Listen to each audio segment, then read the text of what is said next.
So, hello everybody.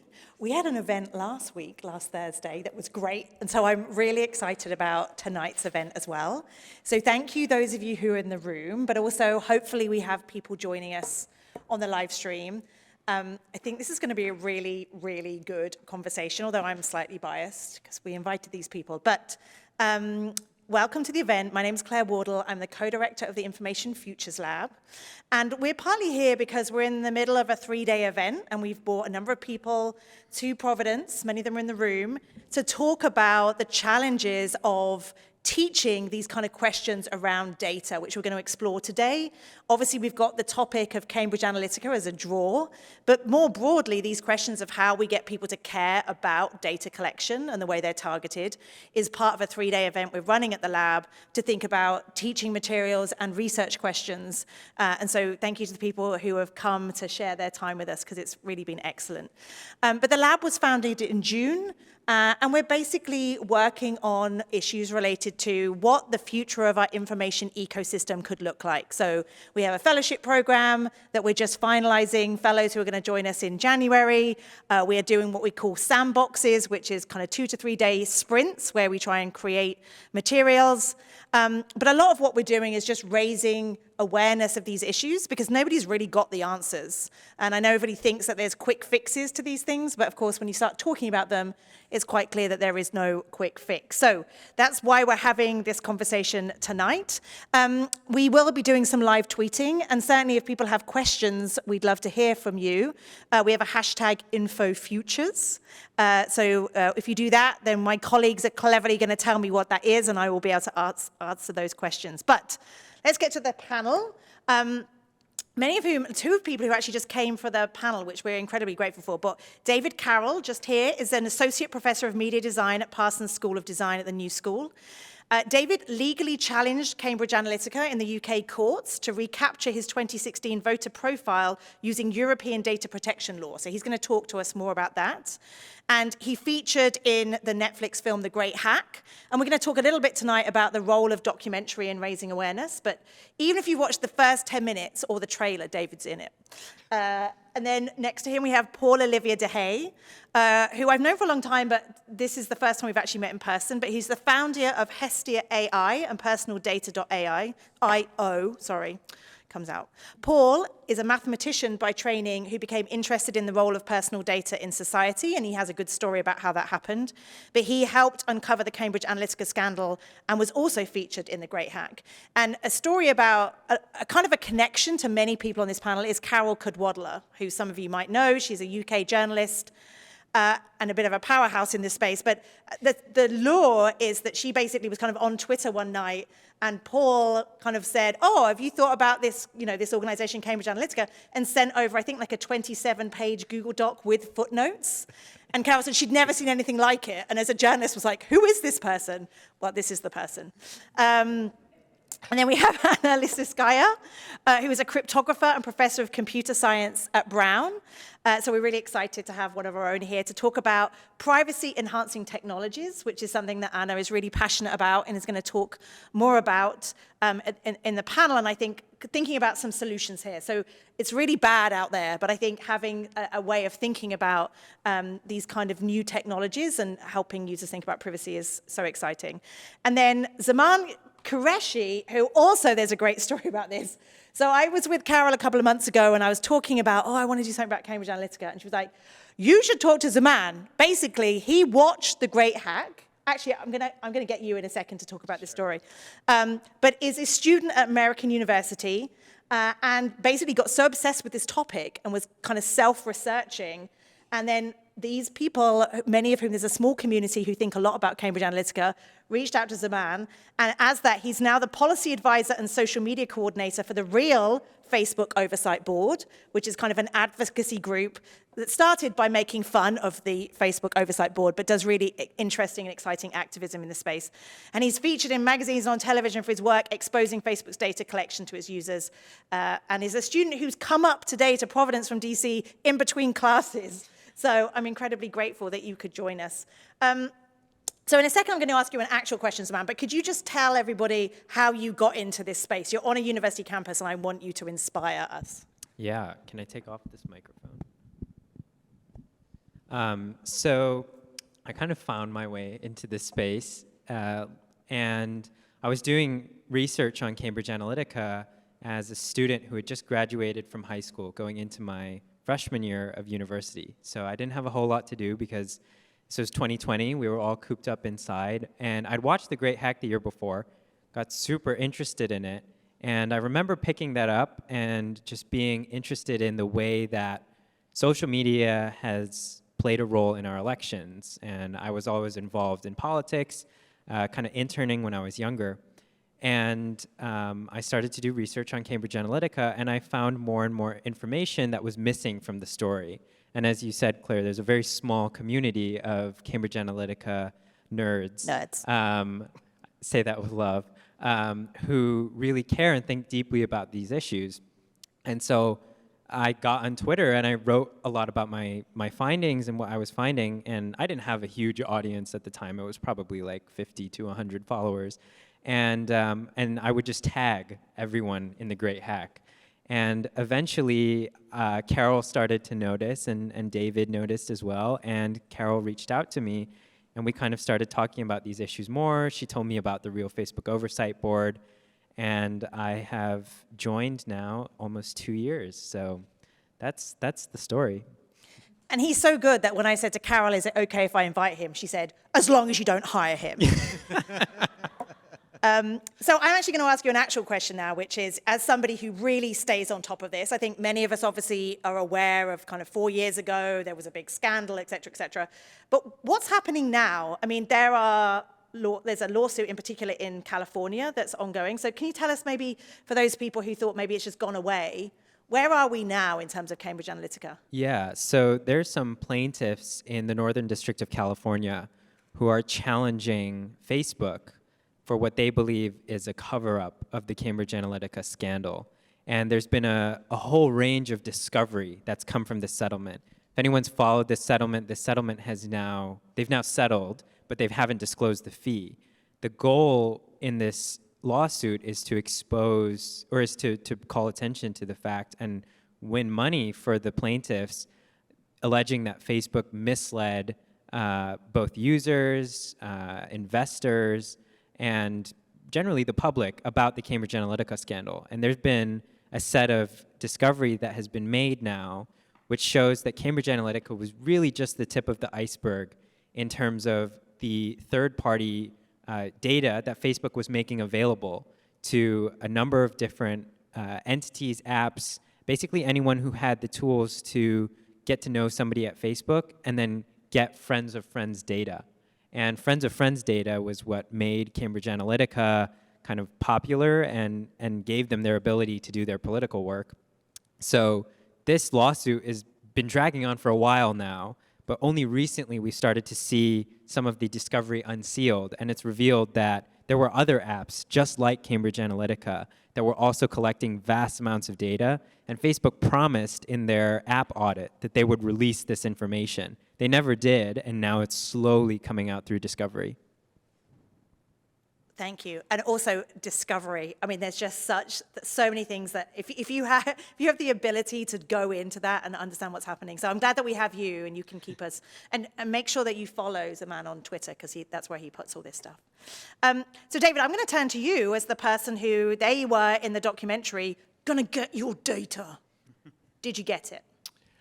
Yeah, so the end of the movie ends with, if you haven't seen it, a spoiler alert, that I didn't get my data and I'll probably never get it back.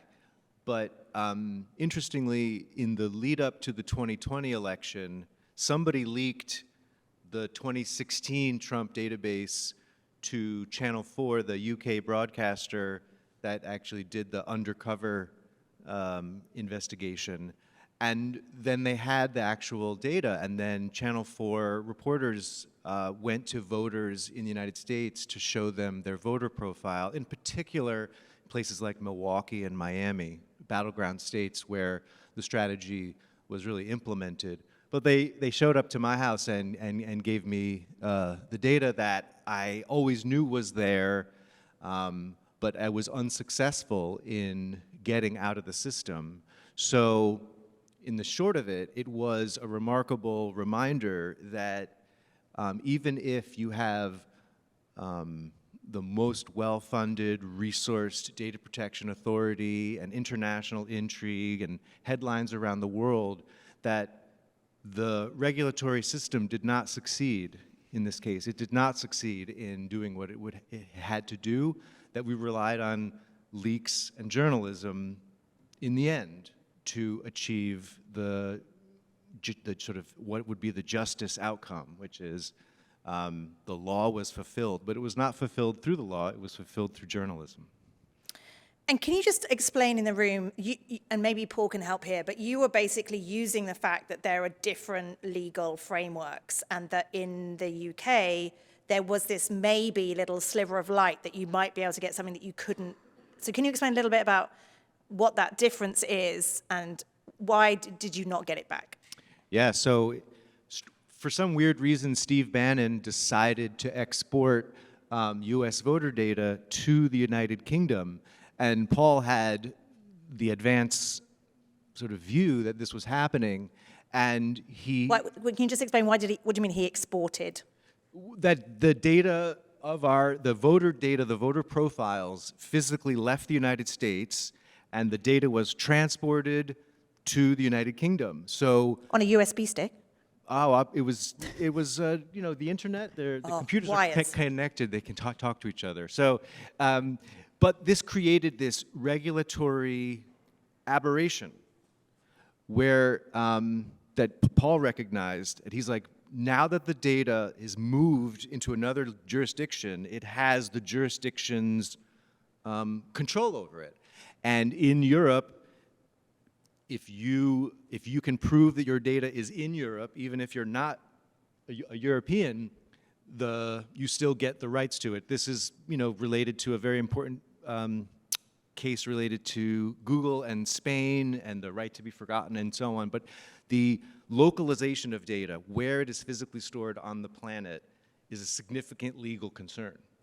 And so, because our data was exported to the UK, we could use UK law. So Paul recruited me looking for an American concerned about privacy, also an educator, and some other people too, to make this request to prove the hypothesis first, that our data had left our country, and then the second hypothesis was that it was related to a military contractor, and that was easily proved as well. And then the third was, could the UK regulator, the Information Commissioner's Office, enforce the law related to the US election? And at the time, the commissioner was Elizabeth Denham, and she did aggressively pursue the case, much to the chagrin of many British people who are like, why are you helping this American? You don't even help us. But it was an important example of the extraterritoriality of these laws and the significance of moving data around to create these openings, these windows to find more information. So what I meant to say is, if Steve Bannon had not exported our data to Europe, then we would have no recourse. So basically, if we had done the normal thing, which is keep our data in our own country, there would be no Cambridge Analytica scandal. The scandal and breaking it open had everything to do with this international, transnational flow of data and the extraterritoriality of data-related laws. So he created his own problem. I was going to say, I didn't think I'd ever have an opportunity to be like, thank you, Steve Bannon. Yes. Thank you, Steve, for exporting our data for democracy to the United Kingdom. Thank you, Steve, for creating this fake company that then we could unmask. So I'm going to turn to Paul-Olivier, who also kind of has a great origin story. So Paul is a mathematician and was at a university in Switzerland, and they were using Coursera, which many of you probably know or have used. And Paul had some concerns about the data being collected via Coursera. So do you want to pick up the story? And Well, sure. So that was 2014, I think. I had this interest that was growing as a mathematician into personal data, partly because of the Snowden revelations. And then that was really a hobby, something that I thought was interesting. I was an assistant professor at the University of Zurich doing my math research. And then at some point, those platforms arrived and promised disruption of education, moving all of education online, higher education online. And so I was quite intrigued by the data aspects. What were they doing with the data? What was their business plan, basically? And I started reading the university contracts with the platform, which the students didn't have access to. And I got quite concerned that the university, many universities, it wasn't specific just to my employer, were just not aware of what they were doing. They were very careful with everything that had to do with copyright of educational content, but the interactions of students with that content, they just didn't seem to be baked in, protections for that. So I started knocking on my colleagues' doors and trying to motivate them to look at this deeper. And the summary is that at the time there were two types of professors. That's the way I tell it. Those who have tenure and those who have a Facebook account. Because it's like some just didn't get it, but they could have done something about it. And those who did get it were just busy doing their research to make sure they had a job, basically. And so at some point I got really frustrated and I thought, well, I'm approaching this the wrong way. I should just go and teach on the platform about the business model of the platform, which is a really mathematician kind of move.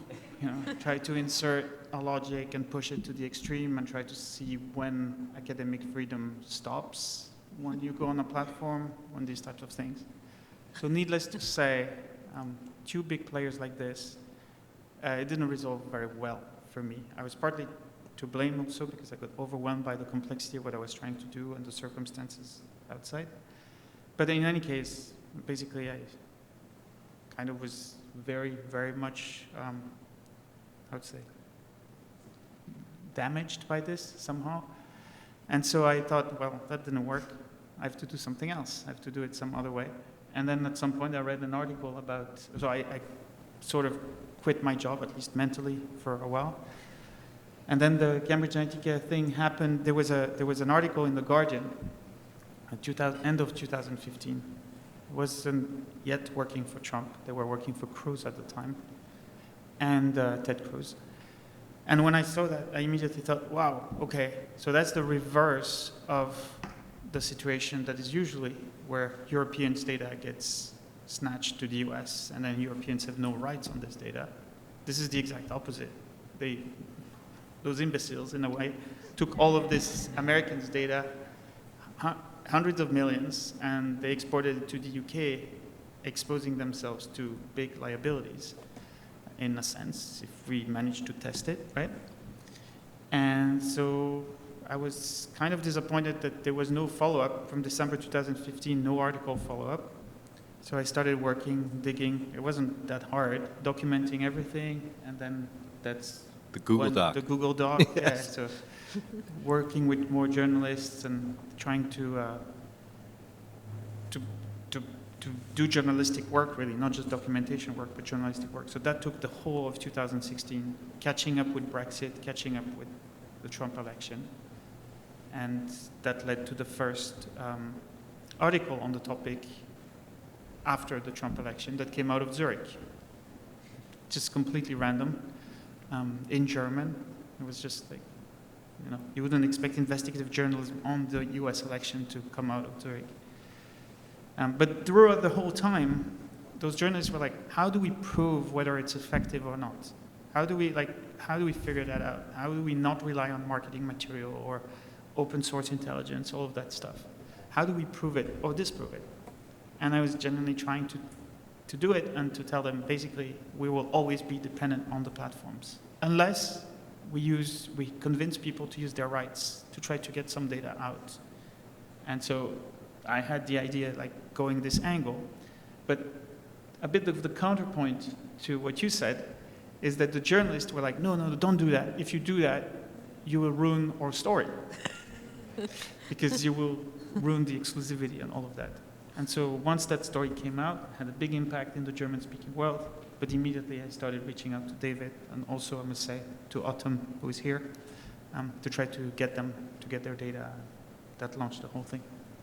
Sorry, a big... No, there's some feedback from the live stream that not everybody can hear you as well. So just as a reminder, be more American. Yeah, write in and say what. Make love to the microphone. Yeah. Well, there's so much to explore, but I'm going to turn to Anna for a second, because I feel like we could just spend an hour and a half getting really depressed about everything. And the reason that I love that Anna's here, and then Paul-Olivier, I'm going to ask you to talk about data collectives, which is what you're working on now. But how, Anna, can people, I mean, there's now much more awareness of the fact that so much of our data is being collected and we're being targeted, et cetera, and there's kind of basic things that we all get told to do. Sometimes we do them, sometimes we don't. But can you talk to us about privacy-preserving technologies and like where that's heading, and can you give us some hope? Okay, I'll try. But first, I think I'm going to have to say things that are a little bit depressing. We can start there. So at Brown, I teach. I've been at Brown for 20 years, and every year I teach my cryptography course, which is, a theoretical course in which I teach things like encryption, authentication, and privacy-preserving protocols. And it's kind of a basic computer science course. We have, 300, 400 concentrators a year at Brown in computer science. But this year, my class is only 15 people. So, the knowledge is there, but maybe I should pick your brain on pedagogy, because not a lot of people avail themselves of the knowledge. And I mean, it could be my fault, but I really try hard, and my reviews are not that bad.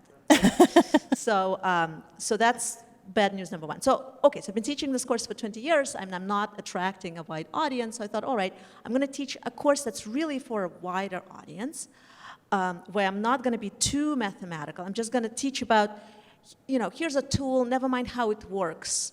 Here's how you can use it. So that course actually proved to be much more popular. It was oversubscribed. It was a completely different drama.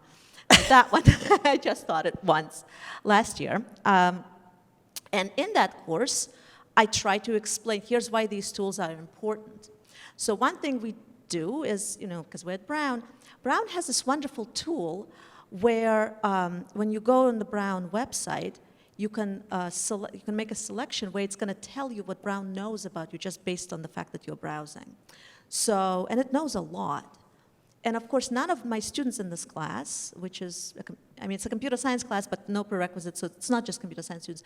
Nobody had a clue. I mean, their jaw dropped, like, what? This is all the stuff I reveal about myself without even thinking about it, just because I consented to be part of the Brown network. So the level of awareness is abysmal. So never mind what technology has to offer. If people were to avail themselves of it, they don't know that they should be using it because they are not clued in. And even those who maybe are clued in, there's so many other exciting things that are happening and so many shiny apps to build that privacy and security tends to be an afterthought. So that said, now let me give you the good news. So, and I also feel like I've kind of crashed the party here because I have nothing to do with Cambridge Analytica. I am one of those, academics who have tenure. So, but I am aware of the problem in theory, and I do have a Facebook account. But anyway, so in principle, if we cared to put privacy in kind of from the very beginning, if we cared to design systems in a way that cared about privacy, we could have the best of both worlds.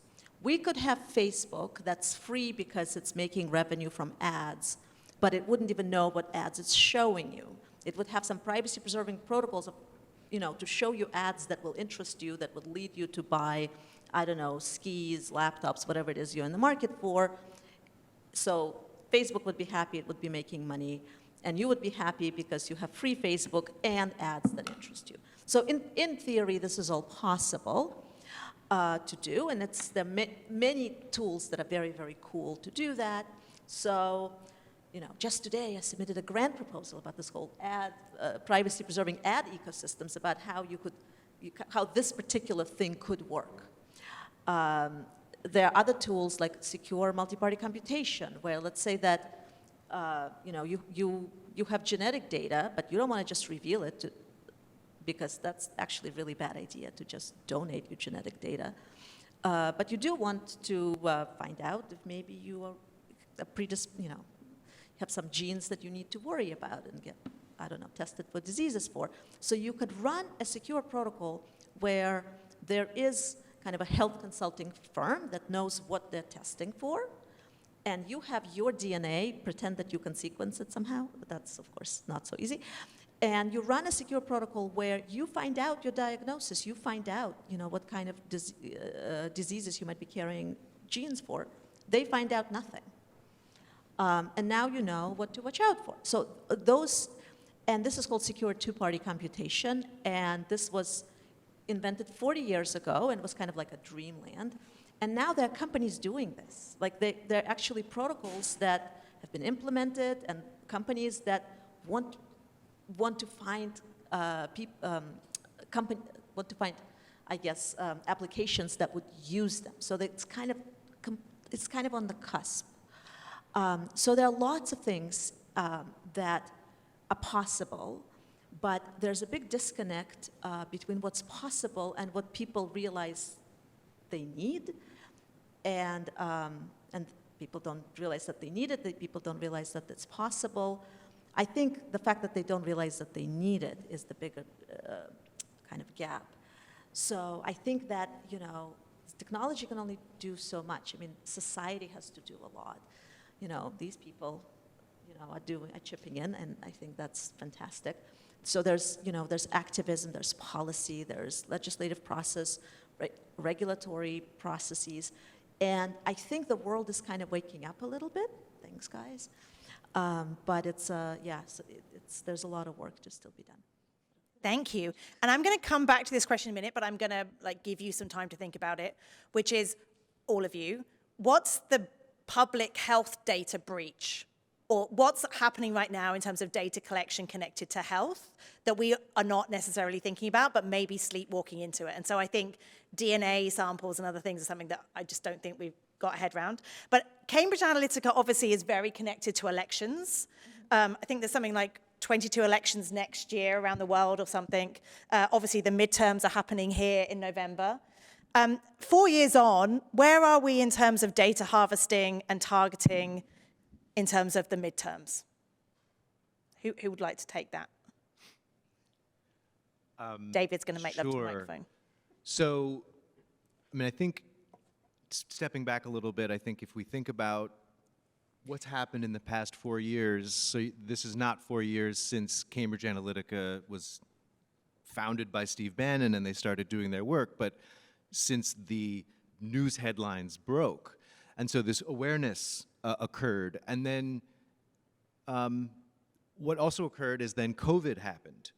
And so there was sort of a zeitgeist of data privacy concerns, and then we had COVID, and many of those concerns got translated into COVID situations. So I think it's significant, for example, that Apple and Google released privacy-protecting Bluetooth exposure systems out of this new concern about privacy. Like in an alternate timeline where Cambridge Analytica didn't happen, maybe people wouldn't care so much about their COVID privacy, and the companies wouldn't feel so pressured to release a privacy-protecting way to do exposure tracing. I don't think that that infrastructure had any measurable effect on the pandemic, though, so an app is not going to save us. What about a Chrome extension? Chrome extension is not going to save us, I'm sorry to say. So this happened, and then we're getting over the pandemic, and then the Dobbs leak happened, in which does the Supreme Court even have privacy? Because its drafts are leaking, and it's showing us that the right to an abortion is going to be revoked at the federal level, and it's ultimately like the most fundamental expression of the privacy problem in American culture, that it lays bare that privacy is autonomy. And so we get a sort of distilled understanding of privacy through the Dobbs decision, but then that immediately creates a new kind of situation when you have states like Texas pass essentially a vigilante law which deputizes citizens to enforce a law by getting a bounty of $10,000 by reporting people who are seeking reproductive care. So now you've got a marketplace for data. And so then it's related that the Federal Trade Commission has identified a data broker based out of Idaho called Kochava, which was selling device identifiers of people visiting reproductive health clinics like Planned Parenthood. And you could just match those identifiers to personal identifiable information, and you could get a target list for these vigilante laws. So the existing data broker and data ecosystem and supply chain unintentionally fills a market need created by laws in the wake of Dobbs. So now you have the FTC suing this company, and this company also puts its SDK inside period tracking apps. So its trackers are in the period tracking apps, and then its data is being sold to data brokers. And so the awareness and appreciation of all this, I think, is cumulative from starting to worry about data because it affects our elections, starting to worry about our data because it affects pandemics, and then starting to worry about it because it's directly linked to our personal autonomy. And of course, the legal issue is in the Supreme Court decision, a key reason why they struck down Roe v. Wade is because privacy is not enumerated specifically in our laws in the United States. It's an abstract kind of implicit theory, whereas in Europe, these laws are enumerated out in the charter and in the laws. And so the sort of non-enumerated privacy versus an enumerated privacy world are kind of drawn out for us now. So I think that's where we are now in the big picture, but other sort of related things is the way that health data is mixing with advertising data. So for example, pharmaceuticals want to target drugs more effectively. And so our health conditions are being traded on the open market at the service of pharmaceutical advertising targeting. And there's not much, you know, this idea that your HIPAA rights will prevent that. A lot of laws are misunderstood, but none more than HIPAA, perhaps. For people watching who are not in the US, could you just describe what HIPAA is? HIPAA is the Health Information Portability and the second P, portability and what? It's two A's. It's two A's. It's like it's the Health Information Portability and Accountability Act. So it's not a privacy law; it's actually a data sharing law. But it doesn't cover the advertising world. It's only for like medical providers. So it's a poorly understood law. And also, because it was written, I think, in the early 90s, before email, there's this thing about everything has to be fax. So during the pandemic, all this stuff was coming out of fax machines, but no privacy around it, because email isn't named in HIPAA as a say anyway. Yeah. So we're realizing that the US model of legislating privacy in vertical sectors is not working. So for example, we're in the most privacy regulated space right now because FERPA, the law that governs education spaces, the Federal Education Responsibility and Privacy Act, something like that. That's what Google's for. That protects the transcripts. The college transcript is one of the most protected types of data in the United States or in the world. We don't know Donald Trump's transcript at Wharton because of FERPA. No one will ever know Donald Trump's grades because in America we protect transcripts like nothing else. So we're weird. We protect specific things really well and then don't protect anything else. And it makes me appreciate the European vision, which is a general data protection regulation, a horizontal protection across sectors, across situations, across contexts, that actually creates the conditions for actually being able to protect data and privacy. Our vertical sector system is failing badly. Also, I just learned a lot about a lot of things. So, Man, I'm going to bring you in, actually, because you bringing in Dobbs really made me think about students. So obviously, you're partly here because, and I've seen you on MSNBC give a very impassioned, like, people my generation have to recognize that they need to have a voice in this debate and they need to take this seriously. Do you feel like Dobbs and like the aftermath of that and people's concerns about reproductive rights is changing some conversations on campuses about this? Yeah, I think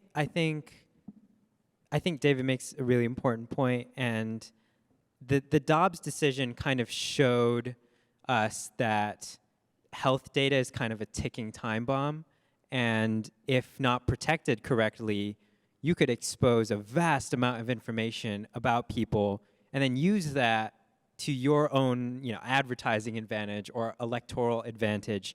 I think from the young person's perspective, so we kind of view ourselves as guinea pigs to the social media age. We've been given phones, especially like my age group, my class, got phones in like middle school. And then we kind of had no protections all throughout high school, and only now the conversation is slowly starting to change. And that really means that we haven't had the opportunity to wrestle with a lot of these issues from a privacy-focused perspective. And it means that we are kind of at the forefront of trying to grapple with these situations. What I see most in young people in having these conversations, though, is this almost numbness. People kind of describe it in psychology as learned helplessness, where you know the problem, but it's too great of a problem for you to deal with. And I think about that all the time with Instagram, Snapchat, TikTok, where we siphon off, where we agree to give so much data to these companies. And it's hard as a student to not exist on these platforms because of how much social interaction is being done on these platforms. But then we are giving up a sense of our rights. Now with the Dobbs decision, it kind of puts the harms into context. And I think that's the wake-up call that both young people and everyone needs is why are data rights important? And where can you be put in a situation where your data could be used against you? And Dobbs really illustrates that, because now privacy and health data is being exposed and has the potential in certain states to be compelled in a legal sense to attorneys general, and other state actors to criminalize those who seek abortions and reproductive rights. That's one of the many harms that I think you can illustrate. Cambridge Analytica was maybe the start of thinking about how those harms could be seen in an electoral sense. But I think for the most part, young people, we are struggling to find a way to deal with both existing online and being hyper-connected, and also grappling with this idea of how do we protect ourselves online? And that's why curriculums in education are so important, because we need to start having these conversations way earlier than higher education. These have to start in middle school and high school, when kids first get phones, about how do you protect yourself online, and then have that conversation with parents as well. It's not enough. I think the conversation so much is between parents and kids is it's your fault for being on these platforms for so long. It's your fault for being addicted to your phone. But it's by design. I mean, can you really blame kids who are addicted to their phones when Apple has made their phones the way they have? And broadening the conversation to not make it such that it's a punishment, but more of a discussion, I think is really where we need to go if we're going to expand this conversation about data rights and harms. So what a lovely segue to Paul. So Paul and his colleagues are here, have built transparency tools as a way to help people understand the way that they are having data taken from them. as a way of raising that awareness that Zaman talks about. So could you give a little bit of a teaser to the audience about what those tools are and how you're seeing it used as a way to help people understand what's going on? I'm kind of tempted to be a downer first. I'm sorry. Oh, you can be a downer, but then you have to be... But yes, so you give me the chance of being an upper afterwards. Yeah. By bouncing partly on your previous question, so the future of health data and all of that, what are we... depress us. So, I mean, you talked about privacy-preserving technologies, but I think that indeed the conversation needs to be extended way beyond privacy. Because would it really help if we had an advertising ecosystem that would target us in a privacy-preserving way in specific circumstances, like at a reproductive health clinic with specific images to discourage people from staying there, essentially? Or target gamblers, people at a casino with specific ads, or at pharmacies with specific ads trying to encourage them to buy antidepressants, things like this. So it's beyond privacy-preserving questions, and it goes into accountability by design questions. That's I think it's a really important shift, because there is a risk that the biggest companies in the world who are making a lot of money out of this would just use the privacy by design argument to just do whatever they want. And we actually have kind of seen that already done, partly by those big companies, with the COVID tracking apps. Because privacy-preserving technologies are good. They tend to build better systems. Can you try this? Yeah, sure. Thank you. They tend to build better systems than without. But a lot of apps were rolled out for doing contact tracing. And basically, governments decided on algorithms to try to encourage people to stay at home. But we don't know whether those worked or not. We have no way of measuring really the quality of those, the pings, all of these things. So we're losing a lot of things as well when we go for purely privacy preserving technologies. So that was the downer part. Yeah, no, I want the upper part. So I think echoing what you also said about the brown interface that shows you a lot of your data, I think that's really powerful, actually. Putting people in front of their own data, their own traces, that was the whole thing with the great hack. That can be really a teaching moment, but beyond that, the start of an action, of acting to change things. So that's what we're doing at Hestia, but we're trying to go beyond just people seeing their data and understanding, but also giving them a direction to do things together, to respond to this.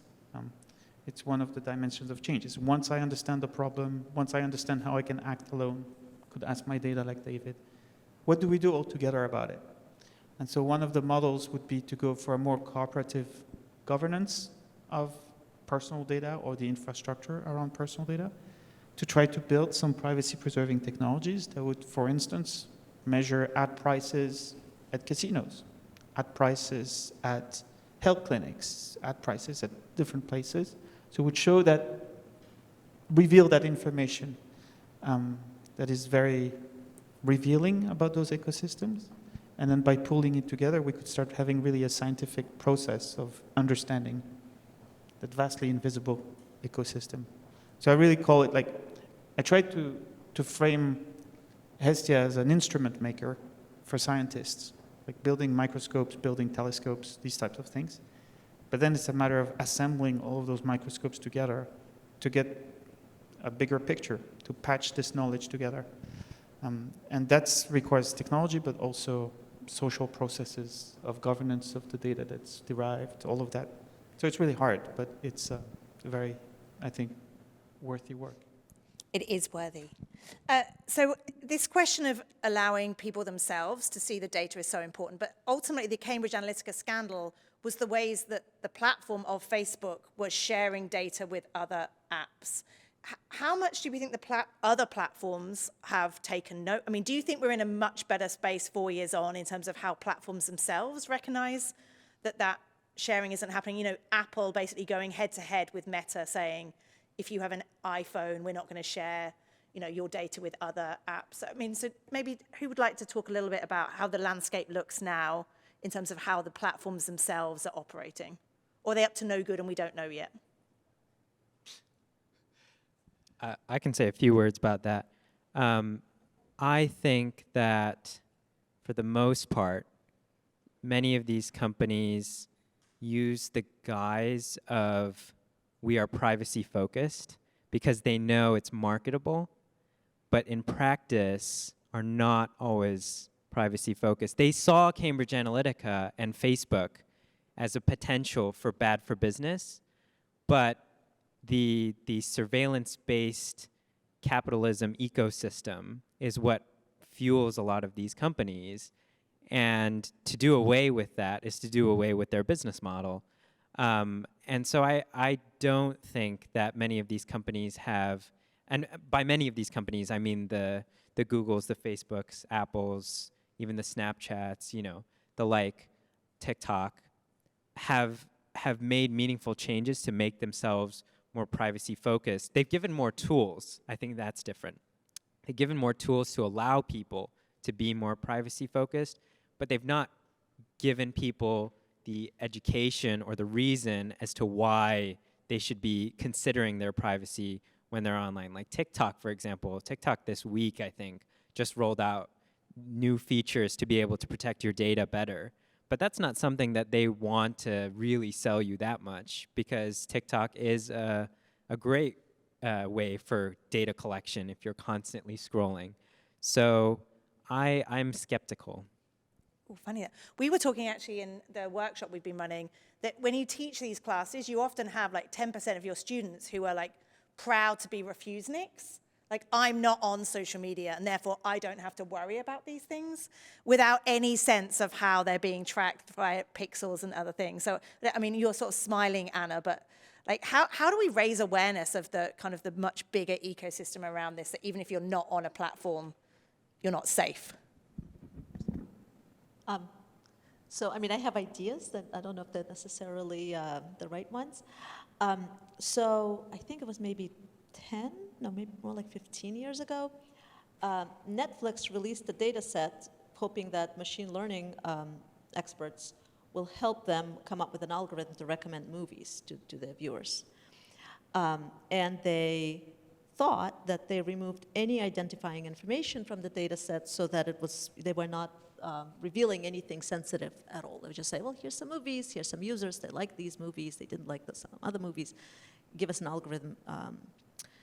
And of course, I don't know if anybody gave them a good algorithm for recommending movies, but what that story taught us was that when they think that they remove identifying information, they actually fail to do so, because there was, within, I don't know, a few weeks, the users in the Netflix data sets were de-anonymized and in fact identified, and so that was kind of a spectacular demonstration.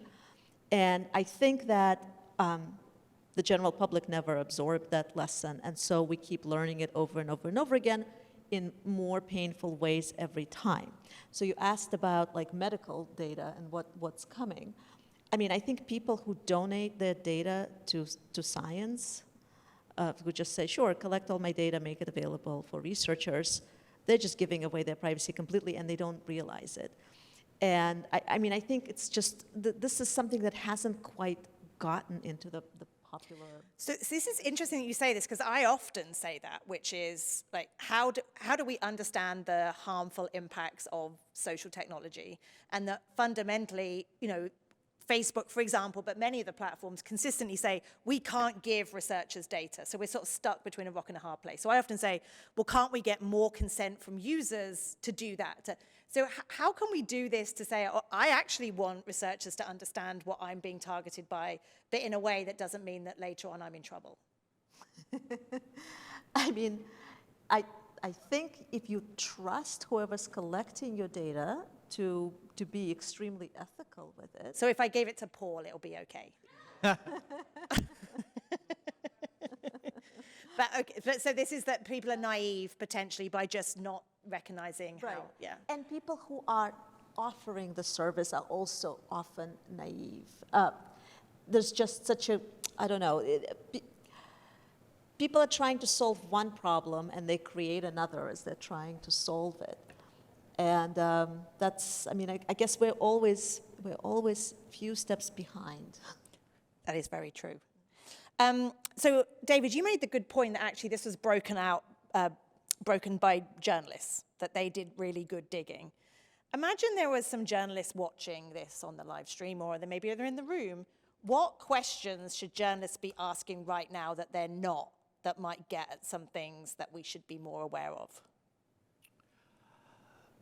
That's a good question. Well, I think if they are journalists based in the U.S. and are on the beat, is particularly related to things happening in the U.S., I would say that there are tools available at the state level, particularly in the state of California, that are similar to European subject access rights, as they're called, data request rights. So there are more opportunities to do investigative work through the access process at certain states and certain situations. And related to that is the debate at the federal level, which is, do we need or deserve a national privacy law? And that would grant similar rights. And so I think like the delta between, can California effectively protect the rights of all Americans because California is a powerful state, or is it not going to work? You know, I think this is a debate that's actually happening among Democrats. Actually, is, can California save us from ourselves, or not? Because California does not want its law to be preempted by a federal one. So there's an interesting, very American, but it's similar in other places too, where local innovation of regulation trickles up, actually. So I think that's an important area, because I don't think a privacy law will pass in this Congress, but it probably will come up in the next Congress, and it's eventually going to happen. So, you know, what are the dynamics at play there, and how will this state versus federal flow result in something? I have an opinion on that, even though I'm not a lawyer. But from what I understand, California has a really good reason to resist the federal law, because a federal law would erase the California law, and yet would be vulnerable to a challenge in the Supreme Court that is unfriendly to privacy. So it has the potential of erasing the only law that we currently have in the books. So I think it's a pretty crazy situation. Yeah, I mean, even the FTC lawsuit that I mentioned against the data broker in Idaho, Kochava, if the FTC loses that case, it will be further defanged from being able to hold companies accountable. So we see this, that regulators have the hardest job because there's such deference to business built into the system, and so they can't. They have to win, and if they lose, the whole system collapses around them. So again, that comes back to the role that journalism plays, because the journalism can do things that the regulators can't, because regulators can't take a risk at pursuing something that journalism is free to do so. Paul. Yes, so I think journalists have a lot of things to do in the next few months, actually. So luckily, they're paid loads and they have really resourced newsrooms, so that's lucky. Right. Wait, hear me out. So I observe that journalists who want documents held by public authorities have a law called freedom of FOIA, right? So they can request those documents, and when they don't get it, which happens very often, they kind of put themselves in a theatrical way, try to raise some money to go and sue and try to get access to those documents if they think it's in the public interest. That same dynamic hasn't happened around access to personal data. So you don't see a journalist that's saying, I want to have really deep access, that is my right, deep access to personal data, because I want to inform the general public about those issues. Like the only thing we have similar to that is David becoming a hero in a movie as an academic trying to get access to his data. But I think it's quite significant. I mean, it would be a very different dynamic. And to tie back to what David said, there's some level of urgency here because there's this lawsuit in California where there was a lot of revelations. One of them was these app audits that we still haven't heard really the results of, held at Facebook. But another angle of that lawsuit was that there are plaintiffs who want to have access to their data. And there was a long discussion about, here are the Facebook transparency tools, this is the stuff that the plaintiffs can see about their own data. And Facebook pretending that for a while that was everything there was to get, but the plaintiffs fought it really hard. I also have a history of fighting those things, but eventually now we know that there is something like 60 tables of the Hive database of Facebook, which is this massive database of interactions that's applicable to the plaintiffs, but also to just any of us users. So I think the journalists should be asking for this data, should be repeating what David Carroll has done for those specific data points, and kind of like ask for this little portal that's on the Brown website, right? To have their own glimpse at what Facebook has about them. So that's the theory, right? So they can do it out of California. Maybe they spend a month in Italy, use Facebook, and then ask for their data, right? They try to There's worse places to be. Sorry? There's worse places to be for a Yeah. month. So they try to find a donor. That happens, right? So to try to find a donor to have this challenge case. Everything's set up so that it should actually work. It should put enormous amount of pressure on Facebook to actually be transparent. And I think that would be transformative of a lot of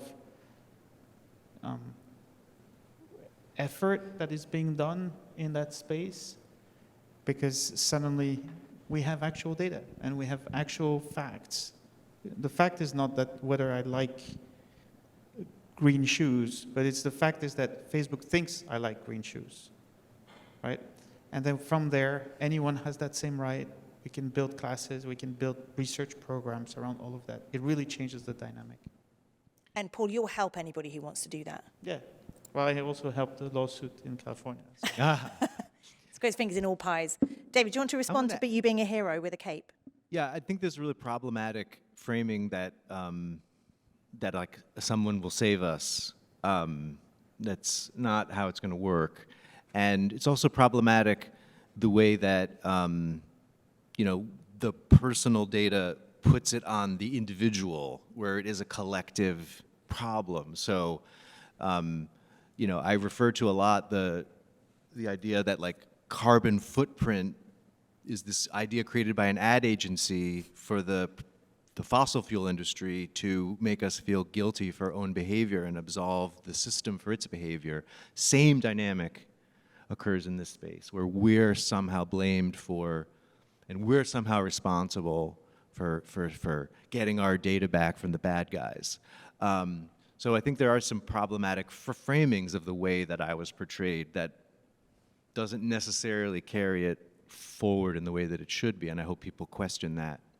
But I wanted to add another kind of topic that I think is really moving fast, and we're not really equipped for it, and journalists have an important role to play, but it is in the area of these large learning models, these data sets that are capable of synthesizing images or synthesizing texts, like Dehaye, which makes the images out of text prompts, or the chatbots that are becoming more and more conversational, that these large learning models were trained on our data. They sucked the data out of everything, and our personal data is inside these models. And so it's interesting to see people like talk to the chatbot and realize the chatbot has personal data about them. It knows about you. And so the question is, if these are just like software models, who do you sue? How do you hold a code base accountable to the law? And so I think we're moving really, really close to situations where technology has escaped the legal system. And then we have all these, then we're like in a new place of disorientation. Just want to drop the mic and just leave, David. Sorry.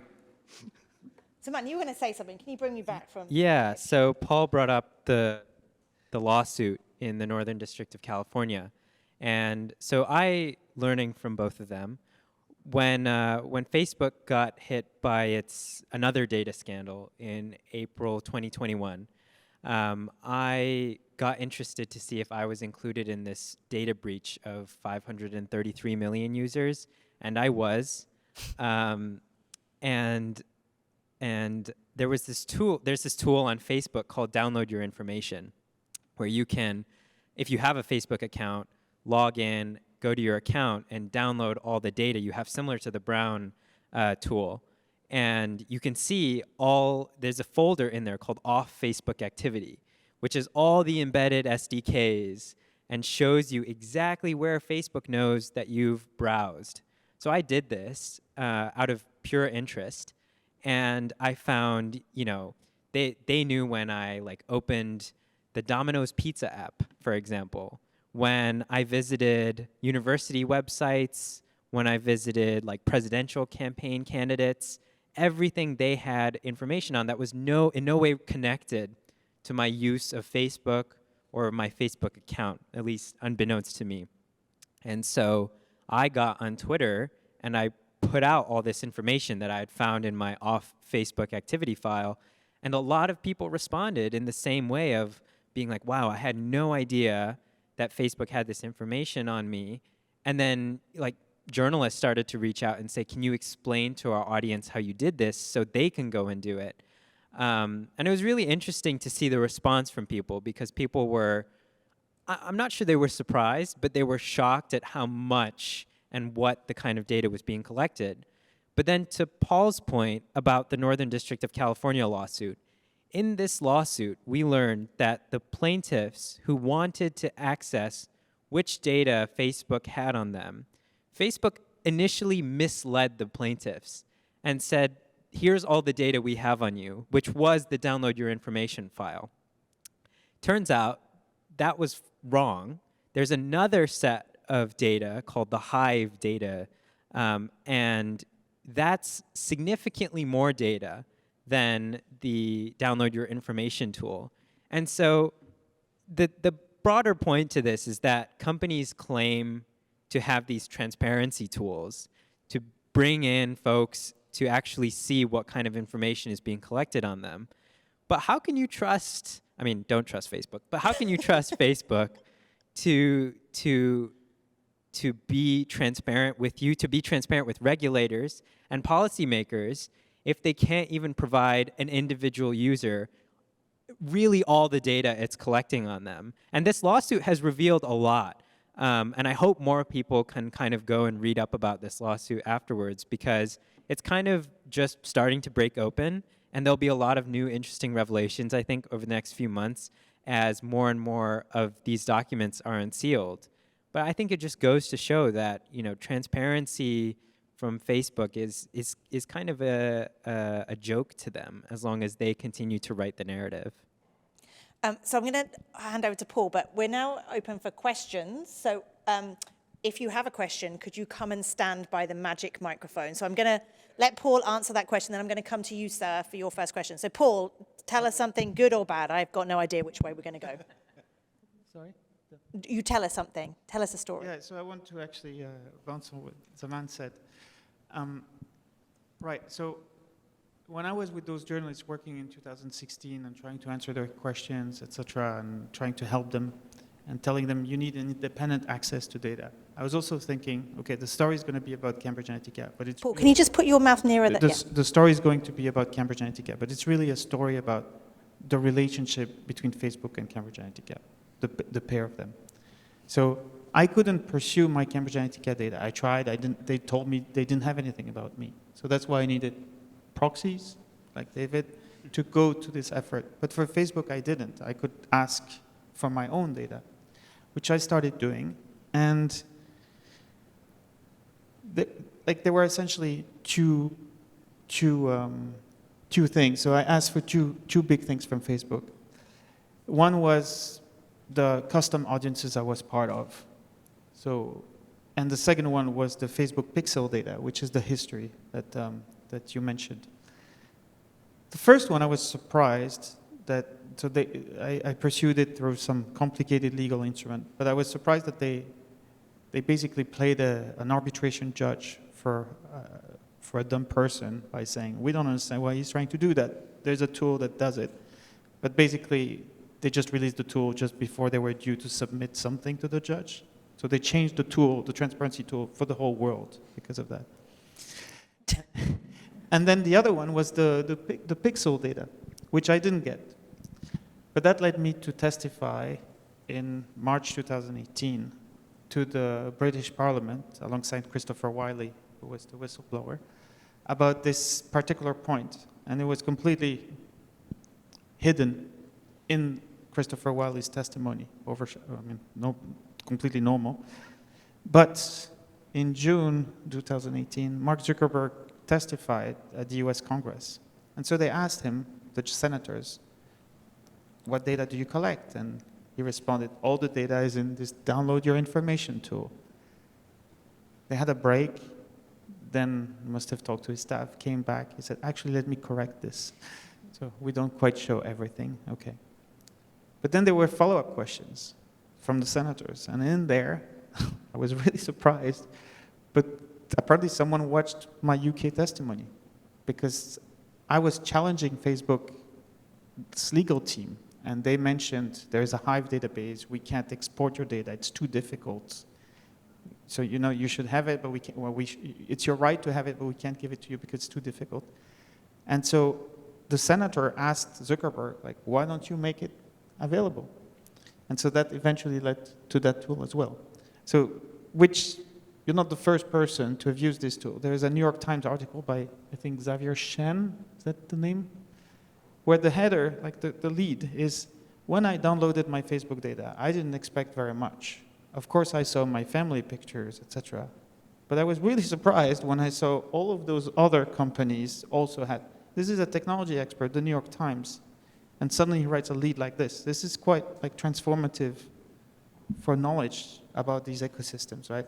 So that's also why I'm pursuing all of this. It's because I see that it has an impact, and it's more and more people who are doing this. I mean, you could also ask for your breach data. You could, and it's a snowball effect. And there's definitely something to look for there altogether around these collectively. Yeah. Okay, sir, what is your question? Yes, my name is Michael Theodore. I'm a career counselor, master's program in public health. And I saw someone sent me this invite, so I decided to come. And my question is this.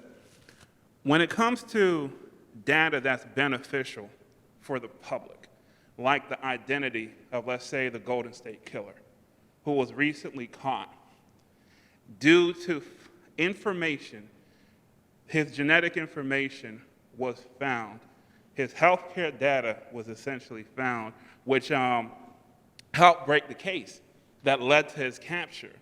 When you see situations like that, and people are seeing that there's a possibility out there of solving these cold cases. One of my favorite shows to watch on YouTube is Cold Case Detective. Absolutely phenomenal.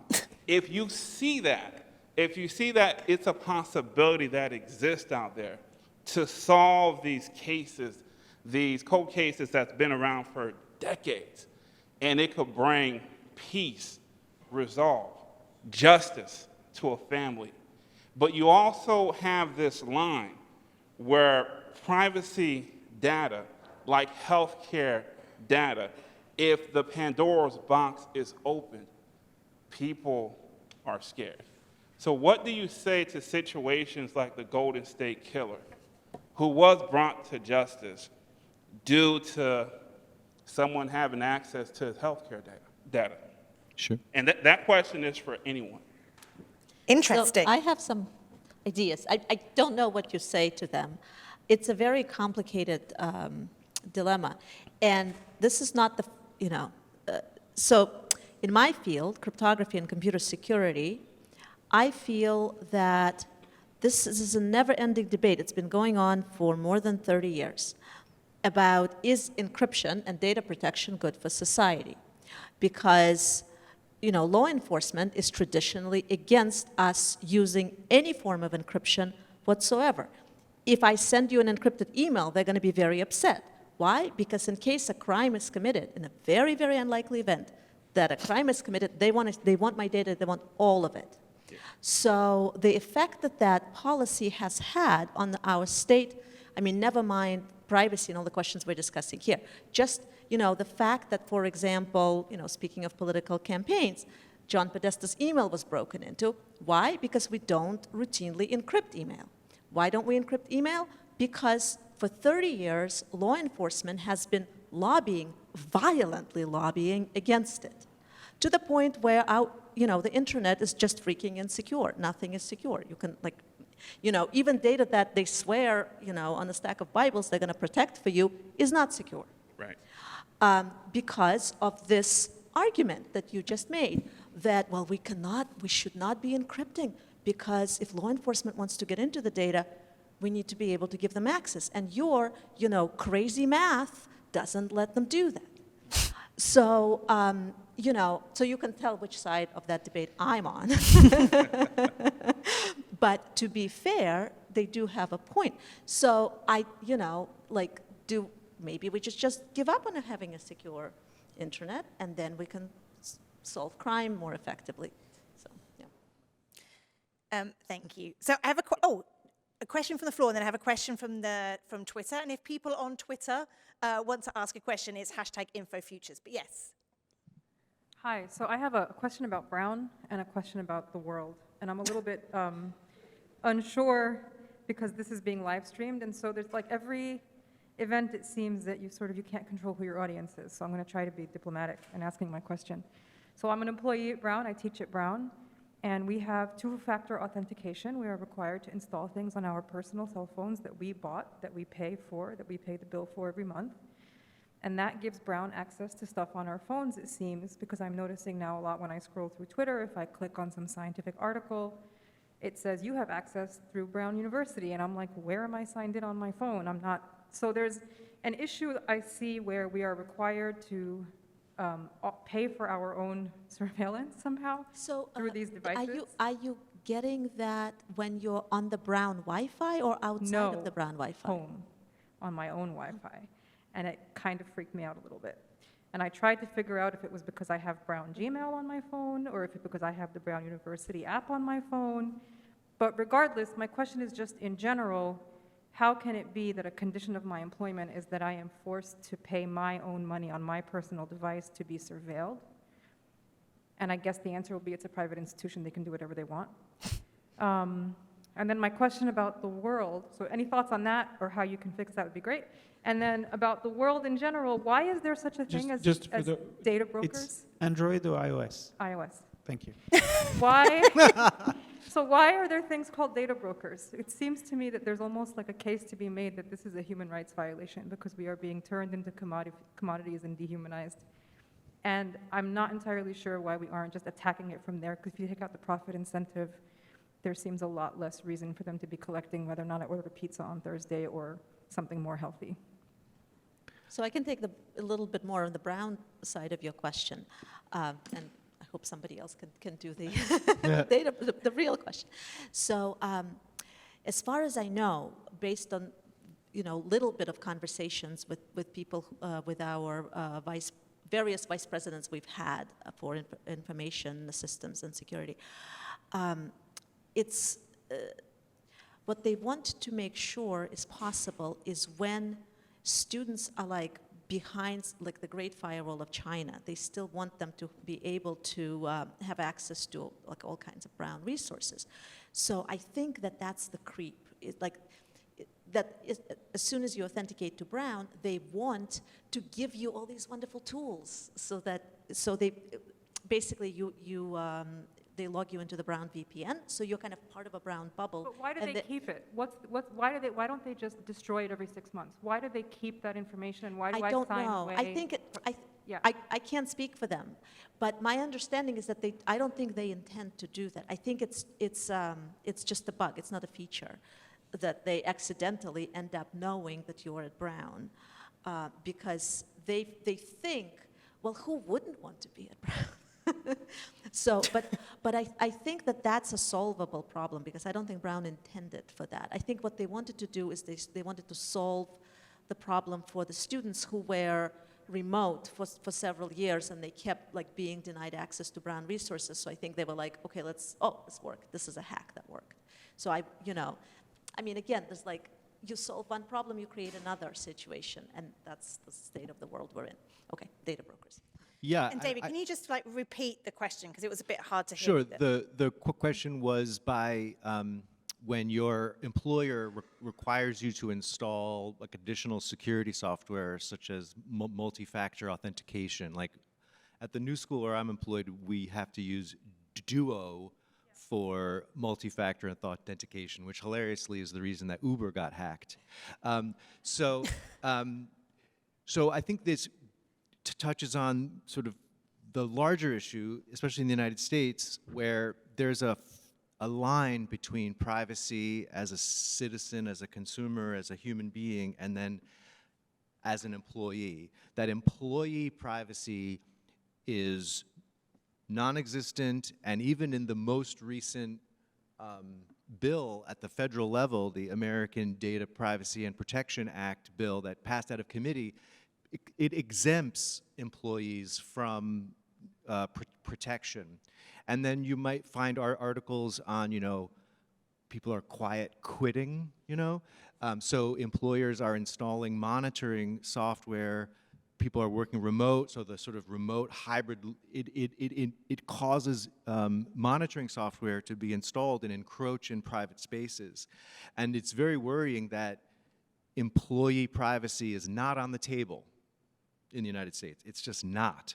And there are other places in the world that employees are granted privacy. So I think it gets really at this question of, if your life is a blur between sort of citizen and employee, and you have privacy as a citizen or consumer maybe someday in some states, but you're never going to have employee privacy because you're owned by the company or the organization, it's going to create this conflict, and data is going to bleed between these two areas. So I think it is, it's a difficult problem, because you can see why big companies and organizations do not want to allow employee privacy to happen, because they want to be able to monitor and extract maximum productivity.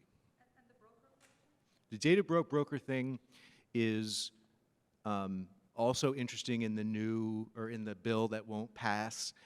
It specifically regulates data brokers. It requires them to be Could you just give a quick explanation for a data broker?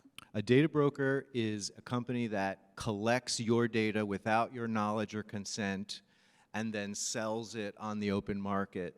Sometimes it's personally identifiable, and sometimes it's been anonymized. But by blending data, you can de-anonymize as it's been told. But it's an open, unregulated, Wild West kind of world.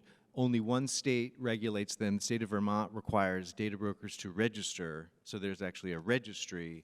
Well, that's all we have in the US. So it's an incredibly unregulated space, and very powerful lobby. But luckily, we are seeing a bill that directly regulates them, requiring a registry and then severely curtailing their business practices. So we have a question. So there was an angle to the question around fundamental rights, I think, at the world level. So I want to point to a few things. So there's a project called collectivize.org, where they've built an indictment, a legal indictment. It's partly an arts project, partly a legal project, where they try to anchor their argument against Facebook, but they're building the same arguments against other big corporations, around the right of self-determination of people and individuals. So they're really documenting all the cases of abuse, and like there are real lawyers behind this effort. So that might be something where you're interested. The other angle that I think is relevant, that I've been myself trying to push, is grounding a lot of what I'm trying to do in Article 27 of the Charter of Fundamental Rights, Article to Science, the right to science, the right to science, which, depending on the language, is seen as the right to benefit from science or the right to participate in science, which is not quite the same, right? So it goes back also to the health questions, like how participative is this data collection? How involved are individuals in this? So I think there is a lot to be done there in challenging a top-down model of collection to build knowledge rather than a bottom-up or more participative model. Thank you. So we're coming towards the end of the session, but there's a question from Twitter, which I love, which takes us back to Cambridge Analytica, which is, for those of you who watched the documentary, but also then watched some of the reporting from Channel 4 News, you probably remember Alexander Nix, who was like the awful, looked like a Bond villain, British, floppy blonde hair, just like an evil guy. The bit that was so upsetting to me was understanding how much Cambridge Analytica was basically using a number of low middle income countries as just test cases, and like didn't care that they would, like, you know, looking at democracy in Trinidad and Tobago or Nigeria. And the question here is, please discuss what, if any, influence Cambridge Analytica is having, present tense, on the elections of autocrats around the world. So, I mean, Alexander Nix, I think, what has even happened to him? So Alexander Nix, quite a story. He is being sued by the Mercers, who backed Cambridge Analytica, and in a recent article, he's being sued in High Court in the UK. He said that Cambridge Analytica, he was puzzled by the fact that Cambridge Analytica was engulfed in a scandal. He didn't understand, and he basically said that wasn't happening or never happened.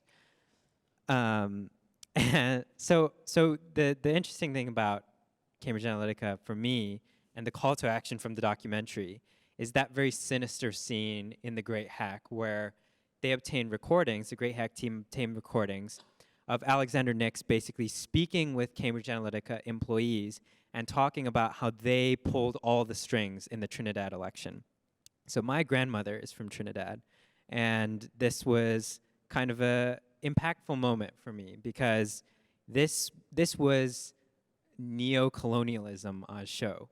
This was a British political marketing firm that had gone into a country with weak democratic and electoral processes and meddled or claimed to meddle in a way where they turned communities against each other.